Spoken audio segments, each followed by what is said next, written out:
Hello friends, I welcome you all in my YouTube channel. आज इस video में हम MPC 001 जिसका नाम कॉग्निटिव साइकोलॉजी है, उसका हम ऑलरेडी ब्लॉक 2 कर रहे हैं। ब्लॉक 2 का यूनिट 4 आज हम स्टार्ट करेंगे, जिसका नाम है क्रिएटिविटी एंड प्रॉब्लम सॉल्विंग। अब क्या है कि क्रिएटिविटी क्या है और इसके अलावा हम प्रॉब्लम सॉल्विंग के बारे में पढ़ेंगे। यहाँ से इसको स्टार्ट करेंगे। Creativity, what is creativity? Creativity क्या होता है? सब जिसको हम कहते हैं कि to think out of box, जिसको हम कहते हैं कि थोड़ा जो कॉमन जो होता है रोज़ के जो हमारी लाइफ है उससे डिफरेंट सोचना। That is to think about novel ideas हैं, अनयूजुअल आइडियाज़ हैं, अनकॉमन आइडियाज़ हैं, या thinking out of box, that is called the creativity. The most common advanced thought process creativity involves production of uncommon and novel ideas that are highly relevant to the situation।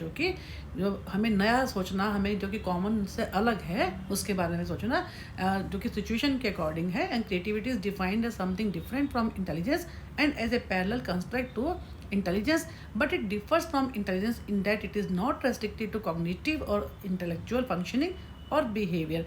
यानी क्या है, जो ये intelligence से थोड़ा सा अलग है। ये नहीं कि इसमें इंटेलिजेंट तो है ही है, लेकिन थोड़ा सा उससे अलग है, लेकिन उसके पैरेलल है, उसके साथ ही ये चलता है ये। और उसमें क्या है कि इट इज़ नॉट रेस्ट्रिक्टेड, क्योंकि ये it is not restricted to cognitive and intellectual function. ये सिर्फ उसके साथ ये नहीं कि सिर्फ सिंपली वहाँ तक ही इसकी लिमिटेड है ये कि कॉग्निटिव फंक्शनिंग या हमारी इंटेलेक्चुअल फंक्शन से, बल्कि उसके आगे भी ये जो है थोड़ा ही डिफरेंट है देन इंटेलिजेंस। तो instead it is concern with a complex mix of the motivational condition. इसमें मोटिवेशन चाहिए, पर्सनैलिटी फैक्टर्स चाहिए, एनवायरमेंटल कंडीशंस चाहिए, chance factors and even products. इनको हम डिटेल में पढ़ेंगे अभी ना। अब है नेक्स्ट जो है meaning and aspects of creativity. क्या होता है meaning and aspect? Creativity is a goal directed thinking which is unusual, Naval and useful.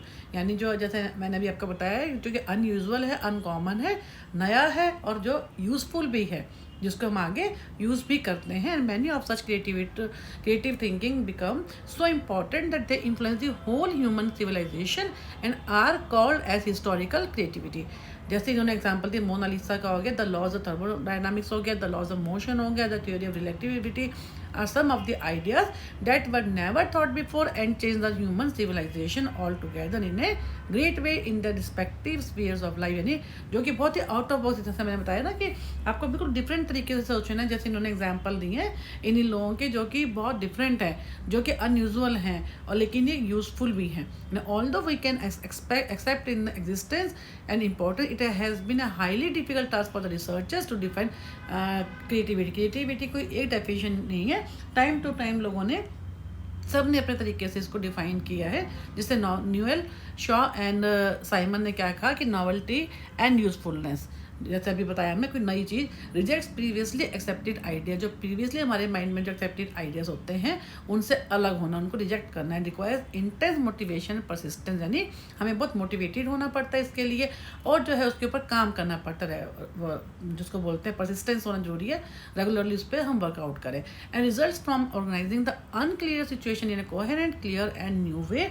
Different तरीके से रेगुलर वे में, एकदम क्लियर वे में, बिल्कुल प्रिसाइज वे में हम लोग उसको जो है काम करें। उसके जो अनक्लियर सिचुएशन है उसको, उसके ऊपर हम काम करके उसको ऑर्गेनाइज वे में और बहुत ही स्पेसिफिक होकर उस पर काम करें। एंड स्टर्नबर्ग ने क्या कहा है कि creativity involve thinking and that aims at producing ideas और products that are relatively novel, that are in some aspect respect compelling. ये भी वही आगे नॉवल आइडियाज़ के ऊपर। And creativity has some domain specific and domain general elements in the sense that it need some specific knowledge, but there are certain elements of creativity that cut across different domain. इसमें इन्होंने क्या कहा, जैसे Spearman ने कहा था कि specific और जनरल, इन्होंने वही कहा है कि डोमेन जो है इसके अंदर स्पेसिफिक तो है ही है, जिसके अंदर हम लोग जो एक पर्टिकुलर फील्ड में हम लोग, जैसे स्पेसिफिक जो डोमेन है उसमें हमारी क्रिएटिविटी होती है, लेकिन जनरल जैसे हमने कहा कि इंटेलिजेंस है, वो भी तो होनी जरूरी है ना। तो इसमें क्या है कि स्पेसिफिक भी है जिसमें हम एक पर्टिकुलर फील्ड में जो है मास्टरी करते हैं, और इसके अलावा जनरल में भी जो जनरल एबिलिटी, जैसे इसको हम बोलते हैं इंटेलिजेंस, वो होगा तभी तो हम आगे जो है, यानी ये दोनों पैरेलल चलती है, पर it is much more than intelligence. तो it need some specific knowledge, यानी हमें थोड़ी स्पेसिफिक नॉलेज भी होनी जरूरी होती है, जो कि किससे होती है, based on the general elements. Then creativity is measurable at least to some extend, इसको हम कुछ हद तक उसको मेजर भी कर सकते हैं। And creativity can be developed and promoted, इसको डेवलप भी कर सकते हैं, आगे फर्दर इसको बढ़ा भी सकते हैं। And creativity is not highly rewarded in practice but it is suppose to be in theory. जिसको not highly rewarded in practice का मतलब क्या है कि ये नहीं है कि इसको हमेशा अगर प्रैक्टिस में लेके आते हैं हमेशा इसको बहुत ज़्यादा, इसको जिसको बोलते हैं कि रिवॉर्डेड नहीं होती है। जैसे जिसको हम थ्योरी को, हम नई कोई थ्योरी जनरेट होती है तो उसको ज़्यादा रिवॉर्ड मिलता है रादर देन क्रिएटिविटी को। तो इन्होंने वही कहा कि स्टर्नबर्ग इन सब ने कहा है कि define creativity as the ability to produce work that is both novel भी है, ओरिजिनल है, अनएक्सपेक्टेड है and appropriate and that is useful also. अब क्या रनको ने क्या है, characterise these definitions of creativity as involving the creation of something new, again novel के बारे में आगे, useful and called from here as products definition of creativity. However, he thought that creative thinking did not essentially require tangible creative product. Tangible का मतलब क्या है, जिस चीज़ को हम लोग मेजर कर सकते हैं, उसको जो है देख सकते हैं, जिस पे हम वर्कआउट कर सकते हैं। तो वो क्या है कि इन्होंने क्या कहा कि इसका मतलब ये नहीं कि did not essentially require tangible creative product, इसका मतलब ये है कि जरूरी है इसको टेंजिबल इसको मेजर करना, rather the process should be more focus in defining creativity, उसको डिफाइन करने में ज़्यादा शुड बी फोकस, उस पर जो प्रोसेस होता है वो जो क्रिएटिविटी का जो प्रोसेस है वो मेजरमेंट से ज़्यादा इंपॉर्टेंट ये है कि उसको डिफाइन करने के लिए कि क्रिएटिविटी वास्तव में है क्या चीज़। And studies in cognitive psychology have try to understand the process of creative thinking. And इसके बाद इन्होंने जो है मेन इन्होंने क्या दिए हैं characters, the process of creativity thought to have following 4 characters, इन्होंने 4 दिए हैं। मैं आपको बहुत सिंपल वर्ड्स में 7-8 के बारे में जहाँ भी जैसे मैं बात करूँगा आप इसको नोट कर लीजिए। फर्स्ट इन्होंने कहा कि it is imaginative involving imagination since it is the process of generating something original. इसको हम क्या कहेंगे, इमेजिनेशन क्या होता है हमारा एब्स्ट्रैक्ट थिंकिंग, जिसमें हमारी क्या होता है एब्स्ट्रैक्ट थिंकिंग ज़्यादा इन्वॉल्व होती है, जिसमें हम इमेजिन करके मोर एक्सप्लोर कर सकते हैं on the basis of our thinking. And it is purposeful, कोई ना कोई पर्पस रहता है इसका। The creativity is imagination put into action towards the end and it produce something original in relation to one's own previous, अपने जो हमारा जो पिछला जो हमने काम किया है उसके इन रिलेशन टू जो काम किए उसके साथ हम क्या करते हैं, कोई नया काम करके दिखाते हैं टू देयर पेयर ग्रुप और to animals previous output in a particular field में जो हमने कोई पहले से काम कर रखा था उसमें कोई नया ऐड करना, कुछ और अच्छे से क्रिएटिव करना, जिसको हम बोलते हैं कोई नॉवल करना या जिसको हम आउट ऑफ बॉक्स सोचना, उसके एब्स्ट्रैक्ट थिंकिंग करके हम जो है इस समथिंग ओरिजिनल को क्रिएट करना। And it is value in respect to the objective it was applied for and creativity involved not only the generation of ideas, सिर्फ आइडियाज़ को जनरेट नहीं करनी बट ऑल्सो इवेल्यूएशन, उसको इवेल्यूएट भी करना है and deciding which one is the most adequate one, इसको evaluate करना जो हमारे आइडिया जो हमने ऑब्जेक्टिव क्या था हमारा, उससे हमारे को डिफरेंट हमने आइडियाज़ को जनरेट किया, फिर इनको हमने इवेल्यूएट किया कि जो हमारे पास आइडियाज़ थे उनमें से which one is the most educate one, उनमें सबसे ज़्यादा एडुकेट कौन सा है। और इसके अलावा आप इसमें ये भी कर सकते हैं यूनिवर्सल है, ये जो क्रिएटिविटी यूनिवर्सल है and creativity is innate also as well as acquired, क्योंकि ये इनेट तो है, इसको हम जब जो बड़े होते हैं तब भी उसको हम एक्वायर भी करते हैं, यानी नेचर वर्सेस नर्चर दोनों ही इसके ऊपर अप्लाई होते हैं। और क्रिएटिविटी क्या होता है, प्रोड्यूस समथिंग जो कि समथिंग न्यू होता है। And creativity carries ego involvement, इसमें ईगो भी होना बहुत ज़रूरी होता है। And it is adventures and open thinking होती है, हम ओपन जो जितने भी जो लोग क्रिएटिविटी में इन्वॉल्व होते हैं they are all adventures and open thinkers. और इसका बहुत स्कोप जो है it is very wide, it has very wide scope और it rest more on the divergent thinking माने जो आउट ऑफ बॉक्स सोचना rather than the convergent thinking। और creativity can't be separated from the intelligence, हम इसमें ये भी कर सकते हैं। और it produces something original and goal directed। तो हमने इस टाइप से अगर आपके पास जो कैरेक्टरिस्टिक्स के बारे में आप देखेंगे तो कई सारे पॉइंट आप जब इसको आपके पास इसका कंसेप्ट क्लियर हो जाता है तो आप बड़े अच्छे तरीके से अपने वर्ड्स में इसको आगे फर्दर डिफाइन कर सकते हैं। अब इन्होंने क्या कहा है कि एक और डेफिनेशन आ गई बगैटो एंड कॉफमैन ने क्या कहा 2007 में क्रिएटिविटी को डिफरेंट 3 वेज में कहा। They define creativity as novel and personally meaningful interpretation of experiences, actions and event. However, the novelty and meaningfulness of these interpretations need not to acquire to be original।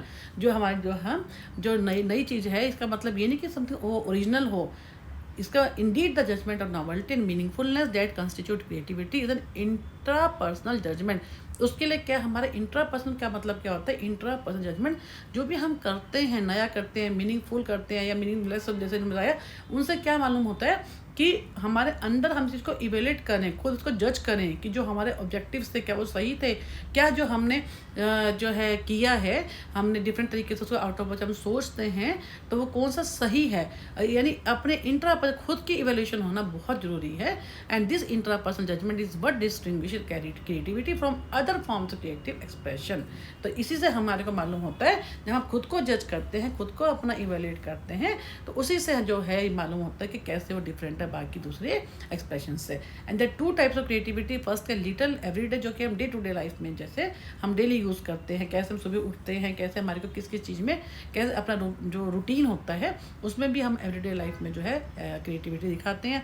Second है big सी। Big सी का मतलब क्या है, big creativity, जो कि बहुत ही बड़े कामों में हमारी को दिखती है। वो भी क्या होता है, उसको हम बोलते हैं दो तरीके, तो सिंपल जो लिटिल सी जो कि हम डे टू डे लाइफ में करते हैं, और बिग सी होता है जो हमारी बहुत ही एमिनेंट होता है, बहुत ही बिग कामों में हमारे को वो दिखने को जो हमारी उसमें दिखती है। The later or two forms of creativity rely on the interpersonal and historical judgement और नॉवल्टी। यानी जो दोनों जो फॉर्म है, लेटर टू फॉर्म जो बाद वाले जो हैं बिग सी, ये ज़्यादातर कब होते हैं हमारे इंटरपर्सनल हिस्टोरिकल जजमेंट में। नेक्स्ट है investment and confidence theory of creativity. इसमें क्या होता है, इन्वेस्टमेंट, इसमें क्या होता है कि हम बहुत सारी चीज़ों को जिसमें हम कहते हैं अलग अलग तरीक़ों को लेके जब चलते हैं, इन सबको मिला के जो थ्योरी बनाते हैं वो है इन्वेस्टमेंट एंड कॉन्फिडेंस थ्योरी। और बहुत इंपॉर्टेंट भी है, कई बार एग्जाम में भी आई है। और इसमें जो है स्टर्नबर्ग की थ्योरी है 2006 में, has propose investment and confidence theory to understand creativity. According to investment theory, creativity requires a confluence, यानी सबका मिला जुला के उनका जो है ऑफ 6 डिस्टिंक्ट, 6 उन्होंने चीज़ों को कहा है बट इंटरलेटेड सोर्सेज, आपस में 6 जो चीज़ें हैं वो कैसे आपस में मिलती जुलती हैं, इन सबको मिला के जो है कॉन्फिडेंस थ्योरी बनती है। फर्स्ट कौन सी, intellectual abilities, second knowledge, third styles of thinking, personality, motivation and environment. इन सब के बेस पे क्या बनती है confidence, investment and confidence theory और क्रिएटिविटी बाय स्टर्नबर्ग।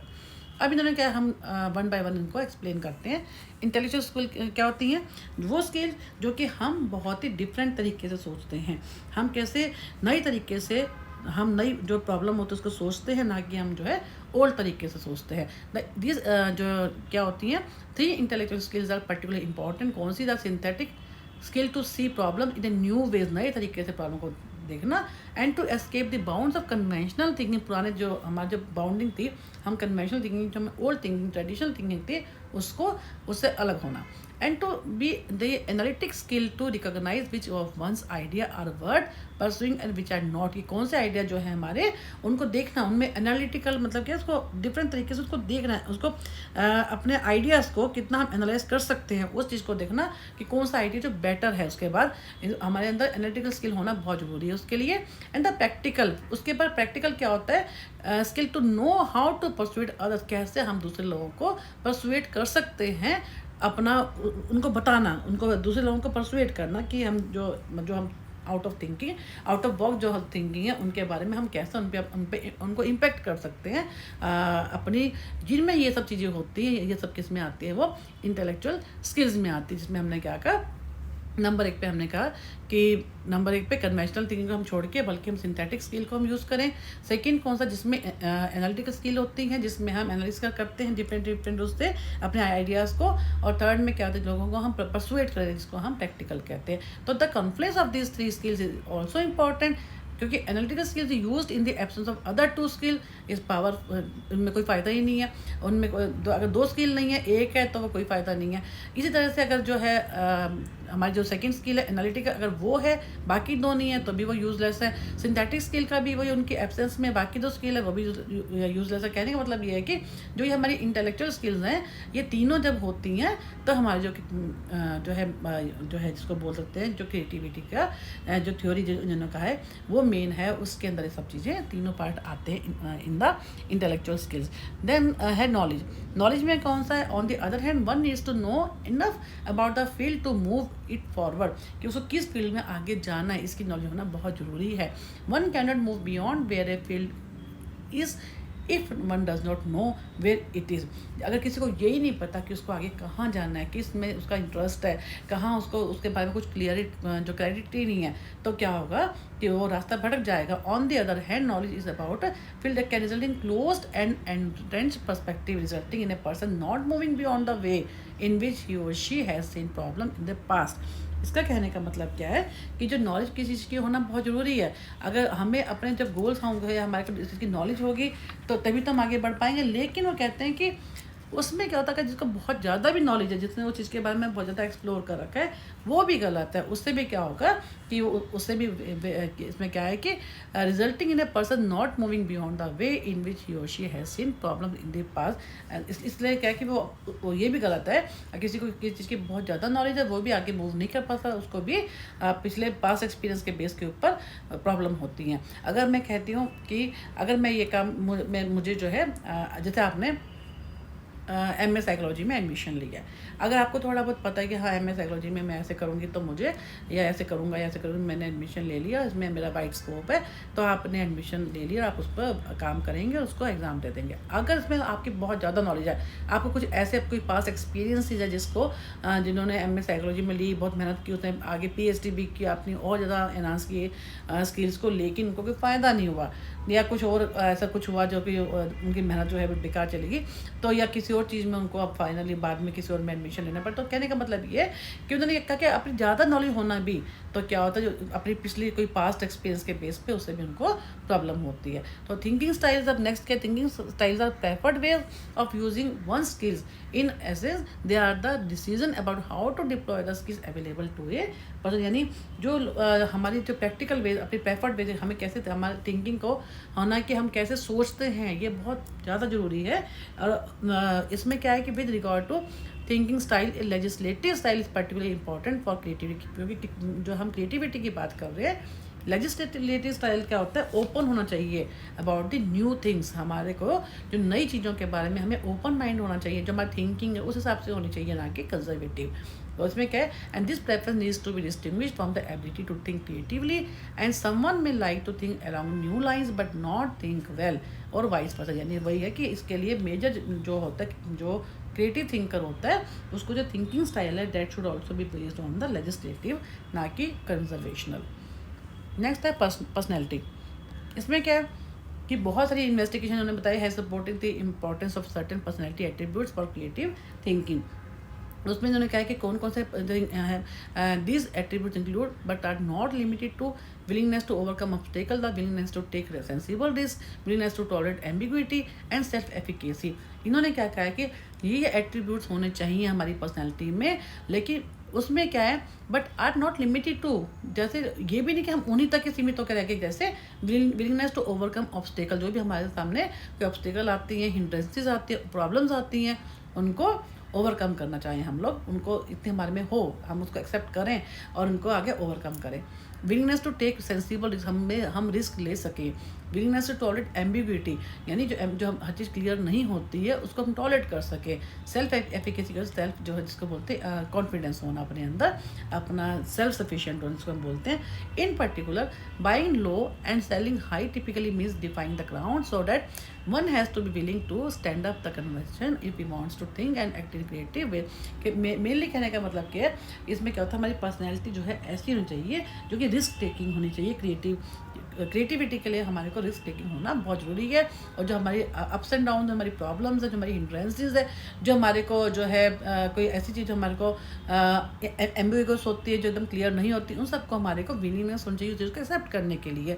हमारी पर्सनैलिटी जो है रिजिड नहीं होनी चाहिए, बल्कि क्या है रिस्क टेकिंग होनी चाहिए। देन है मोटिवेशन तो बहुत ही इंपॉर्टेंट है क्रिएटिविटी के लिए, क्योंकि आप कोई किसी चीज़ के लिए मोटिवेटेड होते हो तभी तो उस काम को कर पाते हो। आउट ऑफ बॉक्स थिंकिंग क्या होती है, वही तो हमें मोटिवेट जो है करती है। Interesting task focus motivation is also essential to creativity. The research of research and others has shown the importance of such motivation for creative work and suggested that people really do truly creative work in an area unless they really love what they are doing. जब तक हम किसी चीज़ को हम जो काम करना चाहते हैं उसको प्यार ही नहीं करेंगे, हम उसके साथ अटैच ही नहीं होंगे, तो क्या होगा, हम उस एरिया में हम काम नहीं कर पाएंगे। And focus on the work rather than the potential reward. हम उसके रिवॉर्ड्स तो बाद की बात है, पहले उसके हम काम करेंगे, फोकस करेंगे, अपने उस प्यार में, अपना उस काम में इंटरेस्ट दिखाएंगे, तभी तो हम उसमें आगे बढ़ेंगे। डिवोर्स तो बात की बात है। And one decide to be motivated by one thing और another. Often people who need to work in a certain area that does not particularly interest them will decide that given they need to work in that area they had better find a way to make it interest them।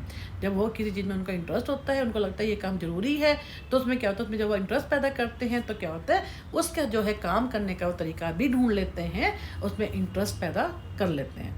तो आगे है environment. Environment होना बहुत जरूरी है।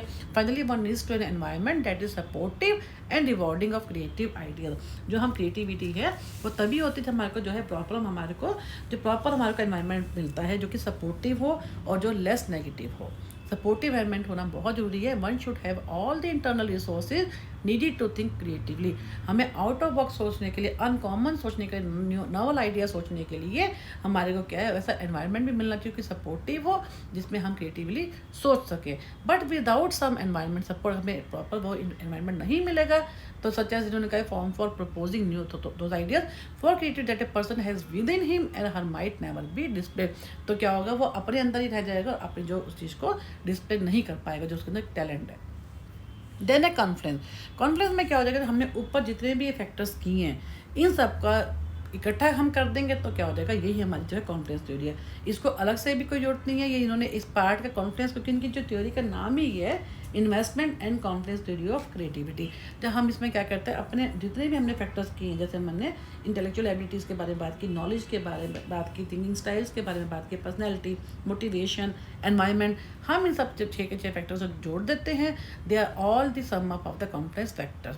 तो इन्होंने वही कहा कि creativity hypothesis to involve more than simple sum of person level on each component. First में जैसे उन्होंने कहा कि नॉलेज के बारे में इन्होंने कह दिया, फिर उसके बाद सेकंड बारे में क्या कि कुछ तो इंडिपेंडेंट होते हैं, तो कुछ क्या होते हैं आपस में ये इंडिपेंडेंट नहीं होते, ये आपस में इंटरलेटेड होते हैं। जैसे उन्होंने कहा ना कि मोटिवेशन, जैसे उन्होंने कहा कि पार्शियल कंपनसेशन में अगर in strength on one component, एक कंपोनेंट जैसे मोटिवेशन अगर अच्छा है, counter act the weakness of another component जैसे एनवायरनमेंट।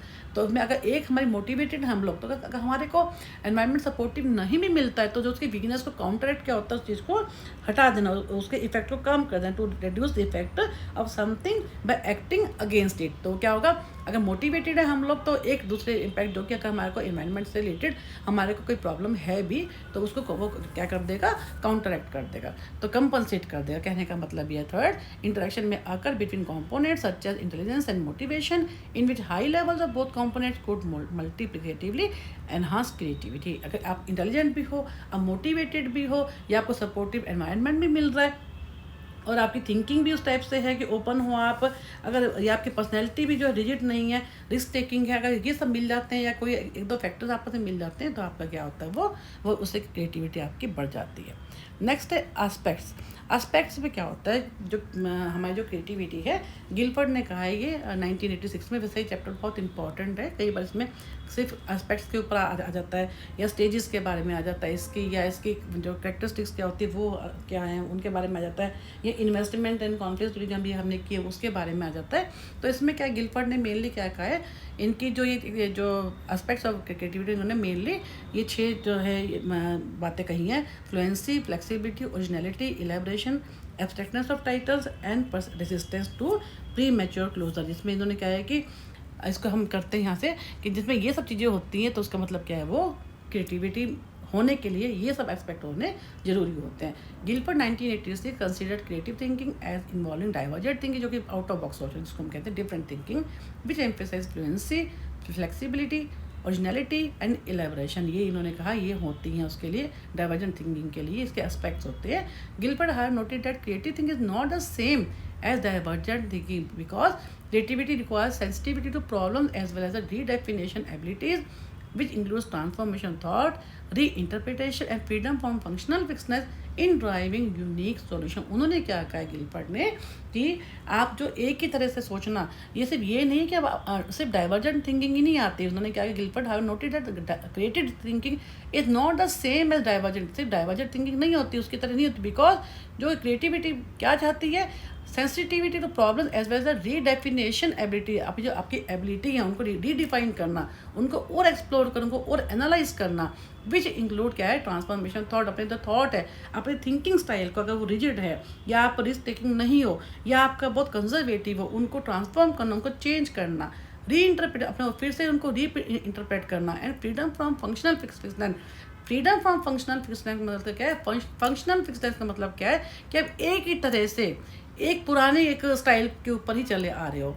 जैसे हम देखते हैं हमारी सोसाइटी में जैसे कुछ ऐसी चीज़ें हैं जो सालों से वही सब चीज़ चली आ रही हैं, तो उसके ऊपर उससे फ्रीडम लेना, ये क्या होता है? Freedom from the functional fixedness का मतलब ये होता है कि अपने आप को उस सब चीज़ों से फ्री करना इन ड्राइविंग यूनिक सॉल्यूशंस को लेने के लिए, पाने के लिए, ये सब चीज़ें होना जो है क्रिएटिविटी के लिए बहुत ज़रूरी है। In order to develop Torrance test of creativity, TTCT का बहुत इंपॉर्टेंट, इसका नाम TTCT भी कहता है एस्पेक्ट्स को, कि उन्होंने क्या कहा, उन्होंने in order to develop Torrance test of creative thinking and is further revision Torrance has experience 6 component.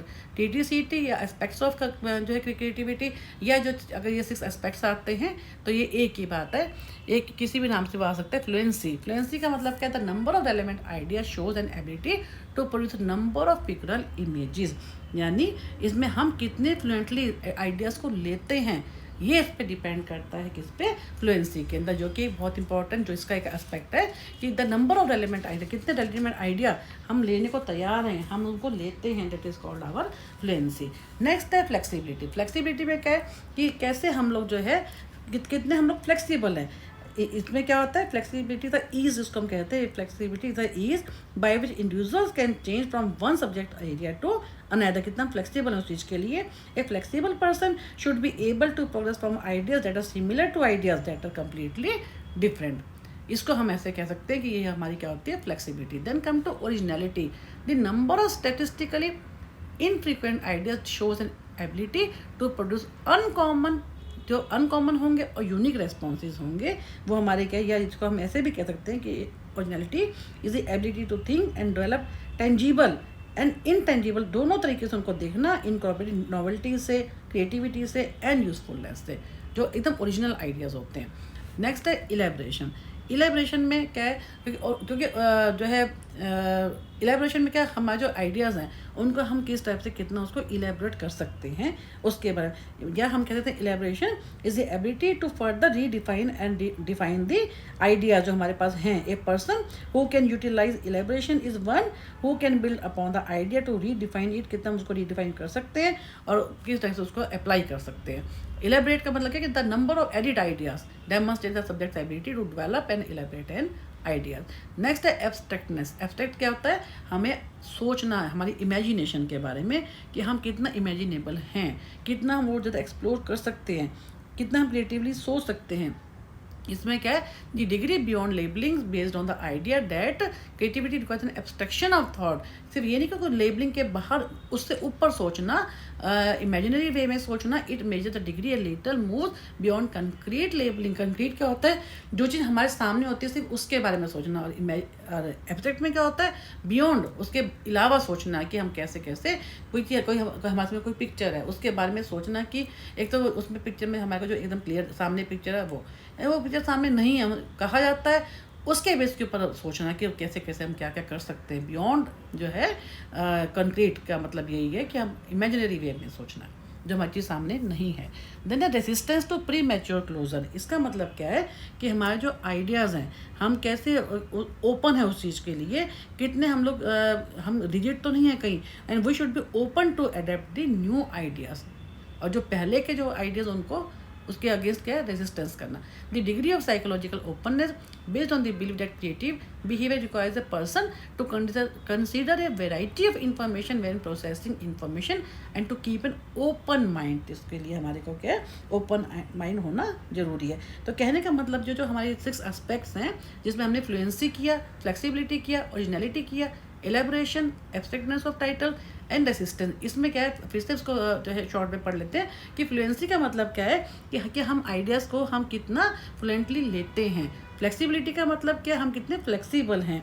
तीसरा क्या है? ओरिजिनलिटी, हम जो हमारे आइडियाज़ हैं वो कितने ओरिजिनल हैं, हमारे नॉवल जो आइडियाज़ हम ले रहे हैं वो हमारे उस टाइप के जो आइडियाज़ हैं उसमें हम कितने क्रिएटिव हैं, कितना वो यूज़फुल हैं। नेक्स्ट है हमारे इलेब्रेशन, जो हम आइडियाज़ हैं हमारे, उनको हमारी कितनी एबिलिटी है उनको डेवलप करने की, कितना हम उसको जो है और अच्छे से डिस्क्राइब कर सकते हैं। एब्स्ट्रैक्टनेस ऑफ टाइटल, जिसमें हमारे आइडिया जो हैं कितने हमारे इमेजिनेशन हैं, बियॉन्ड वो हैं, कितना हम आगे तक हम सोच सकते हैं। This is called our abstractness. And then come resistance to premature, जिसका हम कहते हैं ओपन माइंड है, कितना हम जो है ओपन है, कितना हम जो है we are not rigid but are we are open, हमारी जो थिंकिंग बहुत ओपन है एंड वो शुड नॉट बी, एंड हमें जो है अडॉप्ट क्या करना चाहिए, ओपन माइंड से हमारे को हर चीज़ न्यू थिंग्स को अडॉप्ट करना चाहिए। तो ये हमारे जो है एस्पेक्ट्स हो गए। तो अब हम जो नेक्स्ट वीडियो में इसको यहाँ से स्टार्ट करेंगे, स्टेजेस ऑफ क्रिएटिविटी।